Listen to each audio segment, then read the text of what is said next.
Se eu te contar, você não vai acreditar, né?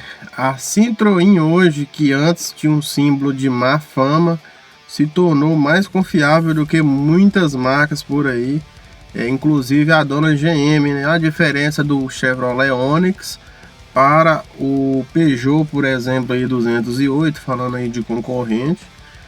Se nós formos olhar na mecânica da Citroën, aliás, da Peugeot, melhor dizendo, né?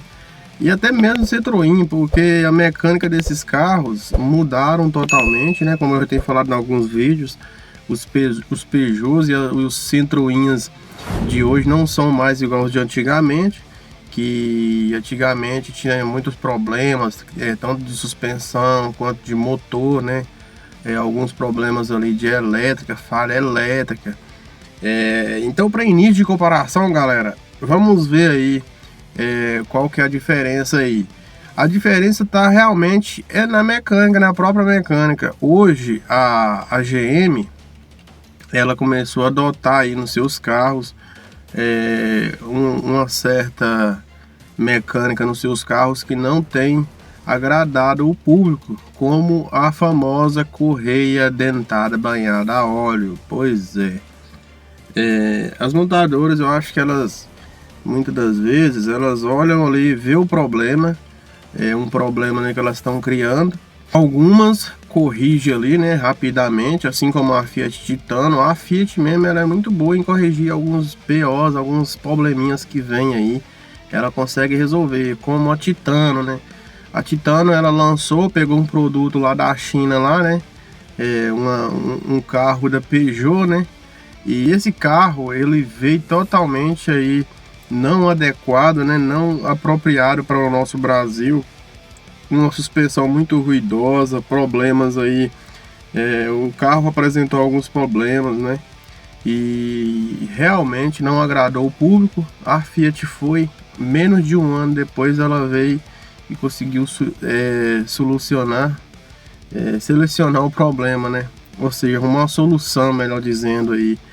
E fez a nova Titano aí com o motor aí a diesel, né, o 2.2, o famoso 2.2, né, e realmente trouxe um motor aí mais renovado, um motor mais apropriado aí para a Fiat Titano. E a GM, ela tem a fama aí agora de carros não confiável por causa da correia dentada banhada a óleo. A GM teve a cara de pau de resolver o problema, não dizer desse que resolveu o problema.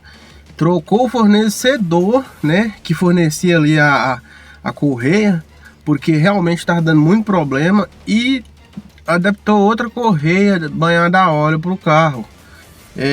Então quem garante que esse carro não vai dar problema? E cara, as pessoas, só que tem muito, tipo assim, o ser humano, às vezes, tem um ser humano que não pesquisa na hora que vai comprar o carro, vê o carro bonito. Realmente o Onix é um carro que tem um design muito bonito, mas eu não compraria, na minha opinião, entendeu? Até porque eu não sou público de carro zero, mas se eu fosse comprar um carro zero hoje, eu excluiria totalmente o Onix da minha lista de carros aí, os carros de entrada de cada montadora, né?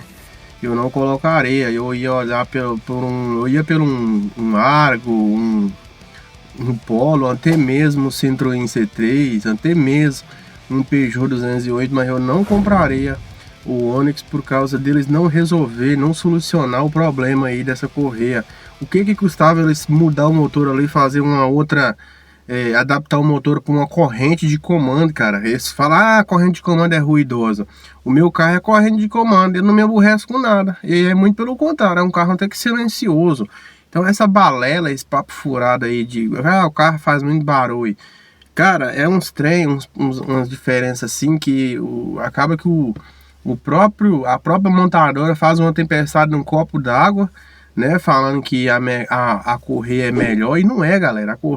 Nem a correia dentada, nem a correia banhada a óleo consegue superar a corrente de comando. Corrente de comando não dá manutenção. As montadoras sabem que nós, aqui no Brasil, pelo menos o brasileiro, não gosta de ficar toda hora com carro em oficina, né? De querer fazer manutenção, toda hora ter que fazer levar o carro para fazer, mexe um trem aqui, mexe outro ali.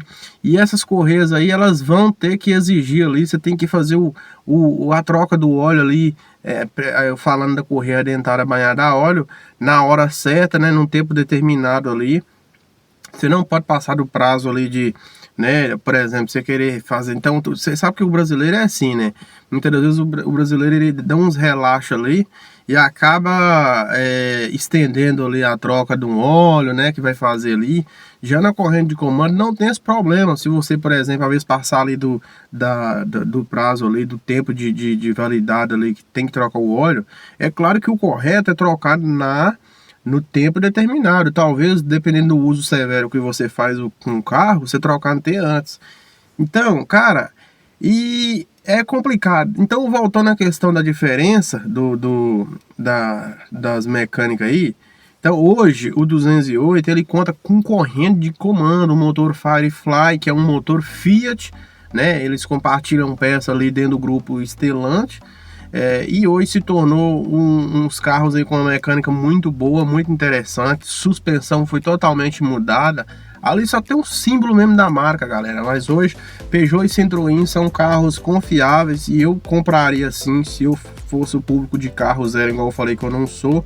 Se eu fosse olhar um carro aí para mim comprar, eu colocaria Citroën, Peugeot, Volkswagen e Fiat para mim comprar aí. Agora o carro, esses carros aí, igual até a Ford mesmo andou vacilando aí, né, com a correia, só que a Ford também saiu do Brasil, enfim. Mas a Ford também nos seus últimos anos aí, colocou essa correia também e realmente não foi aprovado, galera. Muita reclamação aí, né, começou a dar os problemas aí da correia, enfim. Mas aí, isso é um papo aqui mesmo para falar para vocês das diferenças aí, né? E quem diria realmente que a dona Peugeot e a Citroën, até mesmo a Citroën, seria mais confiável aí hoje a sua mecânica do que a GM, que é uma montadora consolidada aqui no nosso Brasil, né? GM, no caso Chevrolet, Volks e Fiat são as três montadoras que muita gente aí compra esses carros e eles vendem, mas vende muito, mas é complicado. Aconteceu aí da GM dessa mancada e ela trouxe o novo Onix, a nova Tracker, não quis fazer a mudança ali, né? Eu sei que envolve também um investimento maior, né? Que ela já fez aquele motor específico preparado ali para receber a correia ali. E se elas fossem mudar ali, elas teriam que realmente fazer uma modificação, uma mudança no motor ali. Mas isso aí não invalida que quando a montadora ela faz um erro, ela tem que corrigir. Mesmo que vai sair mais caro para ela, mas traz o novo motor, não trouxe o novo Onix. Eles não dizem que é o novo Onix. Por que não trouxe o novo motor com esse novo Onix? Mas continua insistindo no erro da correia dentada banhada a óleo. E aqui muita gente bate na mesma tecla falando, realmente, essa correia não foi aprovada aqui no Brasil. Se eu fosse com as montadoras, que eu não sou, né? Se eu fosse algum membro importante dentro da montadora, né? Mesmo que eu ia tomar uma chicotada, mas eu ia bater na tecla, gente, vamos trazer uma corrente de comando, que é a mecânica mais confiável que temos hoje no Brasil e realmente agrada todo mundo. Ninguém reclama da corrente de comando. Eles que falam que a corrente de comando ela é mais barulhenta, não sei o que, balalá, mas quem tem os carros nem consegue notar essa diferença de uma correia banhada a óleo, ou se está com uma correia dentada, ou uma corrente de comando. Bom, essa é a minha opinião, né? Pode largar o aço nos comentários aí, talvez muita gente aí que tem o carro com a correia banhada a óleo vai querer encher o saco aí, deixar nos comentários, você tá falando que você não é dono de nada aí, quem é você pra falar alguma coisa? Realmente, quem sou eu, né? Mas aqui eu quis expor minha opinião. E é isso, espero ter aí ajudado aí de uma forma ou de outra. Não se esqueça de curtir o vídeo, comenta, se inscreve no canal para mais vídeo e nos vemos numa próxima. E valeu!